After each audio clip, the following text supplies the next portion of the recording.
All right, everyone. So you clicked on this video because essentially right now there is some issue with someone passing away. And because someone passed away, something needs to be done with their estate. An individual has an estate. As soon as they pass away, that becomes a separate entity where it's either going to be an executor if there's a will, or there's going to be an administrator if there is no will. Now, importantly, I want to make sure that you understand that there's a few things that are critically important at this particular stage in the beginning when you're thinking to yourself what to do next. I want to invite you to read an ebook that I created, which are the most important critical first steps when it comes down to administering an estate or probating a will. So you can click on it in the bottom. It's a free book. It's just to help you acclimate yourself. All right. So through this step-by-step process, I'm going to take you from the beginning stage of someone passing away to the stages of completion of closing an estate. So first and foremost, we need to understand whether there is a will or there is no will. Usually it's easily found because somebody may have already said there is a will, there's no will. The decedent, the person who had passed away, may have said that they have a will. So that's the first thing you want to do. Create due diligence searches in order to locate a will. Usually that can be found in the person's home, the place of residence, whether they rented, co-op, condo, home, or it may be in a safe deposit box. All these things we want to consider to locate that will. Now, once you locate that will indicate who the executor is. That will should go straight to that executor because that's the person that's going to go and probate that will. If there is no will, you searched everywhere, there's no will, what you want to do is file for an administration. In that document, the ebook, I highlight which are the two most important steps. The first step is get your hand on a death certificate. You gotta have a death certificate to enter the surrogate courts. The second most important thing is get to court first. Why? Because you don't want to compete with someone else's interest and you don't want to be the one that's reacting to their petition. So you want to gather all the relevant documents. The first thing you want to do is assess what kind of assets there are, what kind of debts there are. Usually you can find that stuff by getting in that person's mail, finding out if they left any correspondences, if they left any notes, anything like that, bank accounts, life insurance policies. You want to just get a general picture, any medical bills, the funeral, has it been paid? These are things that are going to be critically important to understand when you are moving forward, period. So the first thing is you get those two things. You got that in mind. Get to court first, getting all the relevant assets and liabilities, anything can come up. So you want to get that together in one binder. I tell all my clients, collect everything and put it in one place. When you're grieving, it becomes very difficult to do this. You got a lot of other things in your head.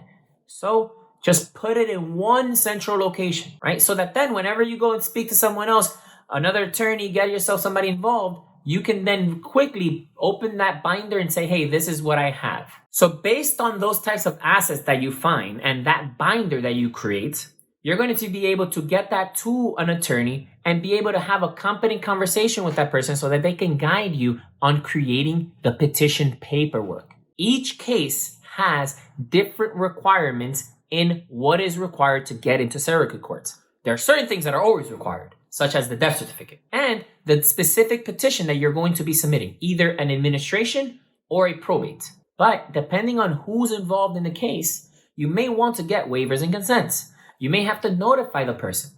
The point is, you want to get everything together so that then you can start creating those papers, those pleadings. Either the executor is going to do it because he has it nominated on the will, or the administrator is going to do it, the proposed administrator, which is the next of kin, if there is no will. Something that too many people lack in this particular stage is communicating information to the heirs. There are some people who are just going to be receiving property through a will, or that they're next in line, but they're not going to be administering the estate. At this particular point, it is critical to have a competent, intelligent conversation, communicating the most relevant points, such as what they're going to expect it to get, and laying an expectation as to timeline. A probate or an administration can last over a year to complete. And it's important to accept those expectations right with those heirs so that then they don't think that you're not doing anything.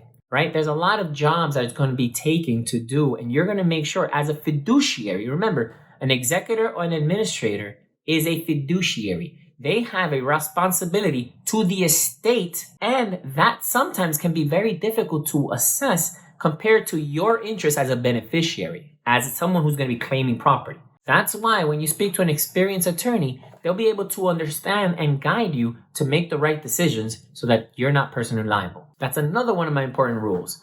Make sure you understand your responsibilities as a fiduciary. You don't want to mess it up. You don't want to submit papers that are wrong. I heard a situation a while back where a person wanted to do it themselves and they submitted an affidavit incorrectly stating the wrong things. When they submitted that affidavit incorrectly, what happened? The courts now start to supervise that matter particularly, and it's difficult to correct an error. It's easier to get it right the first time. The biggest rule, get to court first. Once you have all the binder together, you have all the assets, all the liabilities, you have a clear picture of who's involved, who are the interested individuals, and we want to understand who is going to come in and they're not going to contest, who is going to clearly be a contest, who's going to create issues. We want to understand those things because we can then assess how to approach that particular situation intelligently so that that matter goes smoothly through the courts.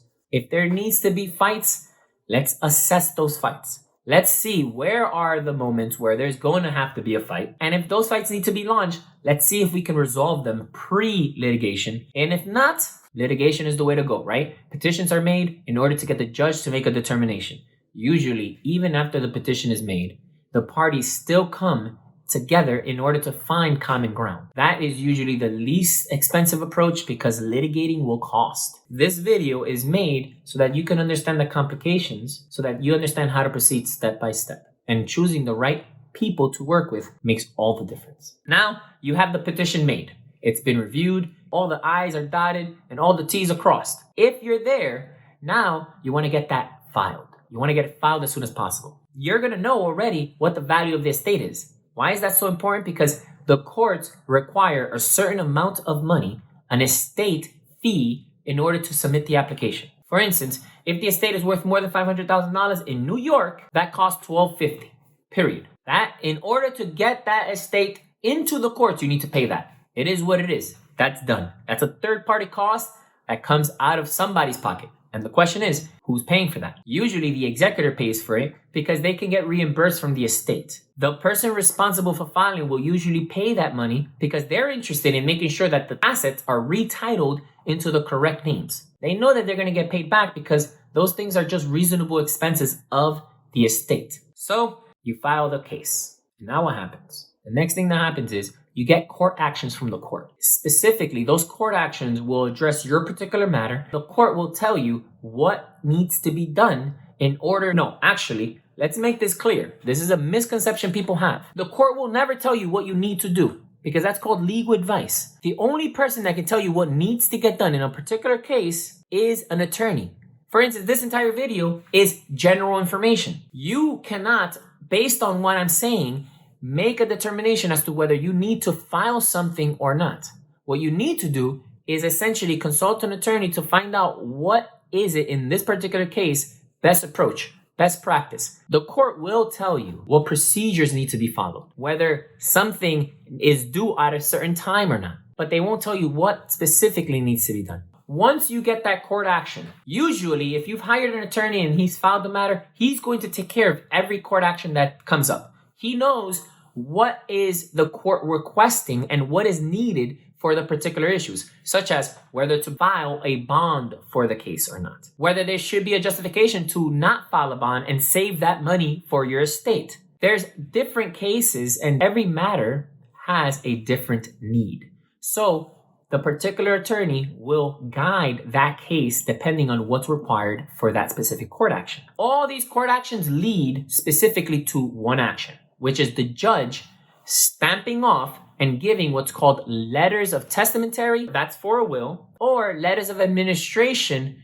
if there is no will. That is going to empower the individual person who submitted the petition to start to collect the assets. It's called marshaling in the assets. That's basically grabbing them from whatever institution there are, say Charles Schwab's, if there's stocks and bonds, Fidelity, wherever it is, getting them into an estate account, which basically says this estate account will then be allowed to make distributions based on the intestacy laws, if there is no will, or the will once it has been probated. The judge, when he issues the letters of executorship, which are the letters that go for letters of testamentary, the appointment for the executor, will probate the will, basically saying that it is a valid will. You want to make sure that you review the will with an attorney so that that attorney can tell you if there's any problems with the will. Because if there's a problem with the will, you may be in the position where there's going to be a contest of that will. So you don't want to find out that there's a contest to the will once you're head deep into the case. Why? Because now you're fighting back and forth.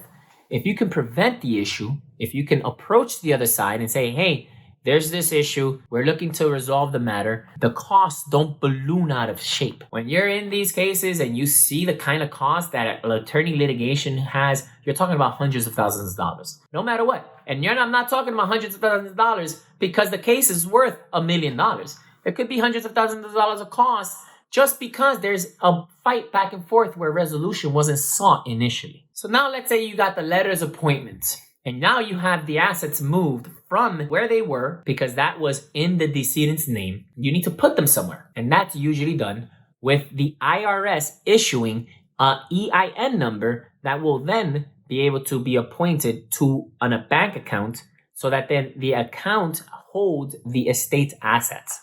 Now, what do you want to do there? You want to make sure that once you have the assets in the estate account, you don't make distributions unless you are absolutely certain that those distributions should be made. Because if you do make a distribution, it's going to be very difficult to get that money back. And you don't want to be the one who made the distribution, you okay the distribution, and now somebody's coming after you because they want that money back. You get the accounts, the money is moved. Once the debts are paid, you got to make sure debts are paid, right? Everybody wants to avoid debts. Everybody wants to avoid paying the credit card bills. There's ways to do it, right ways to do it, and then there's wrong ways to do it. There's notice requirements, and there's ways to negotiate debt down. Usually, getting somebody who's experienced to do that will pay dividends. We all know that's how it works. So now, once that's happened, once you're figuring these things out, you're going to create an inventory of all the assets. Right? Sometimes it's as easy as just a house, and that house gets inventorized and you submit that inventory. But if you have multiple different assets flowing through this estate, you need to make sure that the assets are listed correctly in the proper forms because the court is going to require that to be submitted and they need to supervise it. That's what they're doing. They're supervising this transaction. You submit that inventory and now you're looking to make distributions. You got all the parties involved. You know what debts to pay. You know what debts are not going to get paid. You now know where the individuals are interested in. Could be just one person who's a sole beneficiary. It could be multiple people. Maybe it may be people that you don't know where they are. You need to locate them. There are certain requirements that you need to meet in due diligence so that you avoid liability, personal liability for taking an action without taking the proper precautions. You do that. Now you do the transfers. You get the approval from the courts, you do the transfers, right? Specific requests, specific distributions can get made specifically after a certain time limit. These time limits can't say what they are because they could change. But you get an attorney, you look it up. Essentially, you'll be able to find what the time limits are per the CPLR. That's the Civil Rules and Procedures book governing New York, or the SCPA, which is the surrogate courts book. Now, you got to talk taxes. Right? You can't just close the estate without filing the proper forms. Usually it's a 1041 form. The 1041 form allows the creation of the estate and files the estate taxes to make sure that if there's any liability, that gets filed and that gets taken care of. Usually you'll get a CPA involved. That's an accountant. You get that guy involved because you want to make sure that that guy does it right. You don't want to go the IRS going after you for tax liability, and that's what you usually work out. Then you usually will seek to have the other sides, the other interested parties, sign away a release of liability or an indemnification agreement. They usually get that signed in order to get their distributions. That's usually both sides saying, yes, That's the amount that I'm owed. It's a $500,000 house. All the taxes, everything was paid. All the liabilities have been paid. So there's going to be a distribution of 250 on one side, 250 on the other. Both sides say yes. The executor gets the other side to sign the release papers. The other side signs the release papers. The administrator does the same thing with the next of kins. Now you get all these papers out and you can make the distributions. At that point, you still want to make sure that after the distributions are made, you make the final accounting in order to submit it into the courts. You request the court to do a judicial closing of the estate. The judicial closing of the estate basically closes out the case, closes out the matter, and everything is completed. The executor has to file the income tax for the estate. The administrator does the same thing. Essentially, at that point, you can finally say that the estate is closed. This entire process, you always have the questions of how long does this take? It depends. It depends on what county you're in. It depends on what state you're in. For New York, the estates have lasted for over a year, especially during COVID. COVID delayed things severely. Some courts are working a little faster. Some courts are not working as fast. In essence, you want to plan for the estate distributions, no matter how complex it is, because it could be a simple estate with just a house. You still got to go out and sell the house. You still got to go get buyers. You need to do appraisals. You need to do inspections. All these things get done in a very methodical way, step by step by step. Usually you get an appraisal involved. You get an attorney involved to close the real estate transaction. You get an estate attorney to do this. You get an attorney who does both. The point is, an executor or an administrator has a difficult job. When you're appointed as an executor or you're appointed as an administrator, you have jobs and responsibilities. When you are nominated in a will as an executor, it is a huge honor. They have chosen you to be the person that takes care of the estate, and they trust you enough to do this. Now, there's a lot of ins and outs, and you want to make sure that you at least do a free consultation, which most attorneys do free consultations because they understand that they want to guide you. They want to help you understand what is going on in your particular case, because each one has its own life and its own complexities. And if you address the complexities early enough, you're able to avoid a world of hurt insofar as legal bills. If you've ever done it and you got caught with huge legal bills, could have probably been prevented. But people generally, an ounce of prevention is worth a pound of cure. If you're too late into it, you have to get the cure and it costs you a pretty penny. If you do prevention, you can get it done. Attorneys within each other, they get things done. We all know what the issues are. And it's important that you're aware that we know what the issues are and we can create solutions that are cost effective if it's early enough. If you're at the point of being compelled action and you haven't taken action and you've waited too long, now waste of assets happen. There could be liability and diminishing value of the estate because of inaction. So you want to make sure you avoid that. Essentially, get a free consultation, either with us or someone else. Doesn't matter who it is. Ultimately, that's going to help you avoid potential issues that you may not know about. I just gave you a step-by-step guide in order for you to understand what it is to administer an estate or probate an estate. I gave you the main points so you can keep out on the lookout. Most important thing that I always say is get the case to the court fast. You want to get the case into the court fast so that then you get that little asterisk, as in your case has a number. Your case has a file number. Once you have the file number, the court actions follow. Once the court actions are done, you get the appointment. Once you have the appointment, you can open up the bank account. Once you open up the bank account, you can start moving assets around. Once you start moving assets around, you're then able to retitle the assets into the name of the beneficiary if there's a will, or the heirs if they're next in line through the intestacy laws. You want to make sure that you know what debts to pay, what you don't need to pay, what needs to be negotiated, what doesn't need to be negotiated. Then you want to make the proper releases in place so that then you are protected against those parties you gave money to, so that they don't go after you afterwards, that if you made some kind of small mistake or anything. Then you want to close the estate and you want to file the proper tax paperwork. And each of these things can be done easily if you get the right people to work with you. We, our RES Law, always seek to empower you with advice. We will give you free consultations because our goal is to make sure you know what's going on. And our goal is to make sure that you feel empowered by taking the actions that you were entrusted to. If there is a will, follow the dictates of the will. If you are a no will, then you follow the laws of New York because the government has made that choice. We can help you get there from start to finish. We can help you each step of the way. Different costs, different matters, depends on the case. We're able to attack it all differently because we're here to help you. New Yorkers, beware. Our yes law is here. Looking forward to speaking with you. Reach out in the phone number below. Set an appointment in the link below provided. I'll give you always a free consultation. Of course, if you're not in New York, I can't help you. I'm not an attorney outside of New York. These are general principles. Generally, each state does things differently, but they all have the same kind of mechanisms. But I'm licensed to practice in New York, so please, only if you're in New York, and we're here to help. Take care.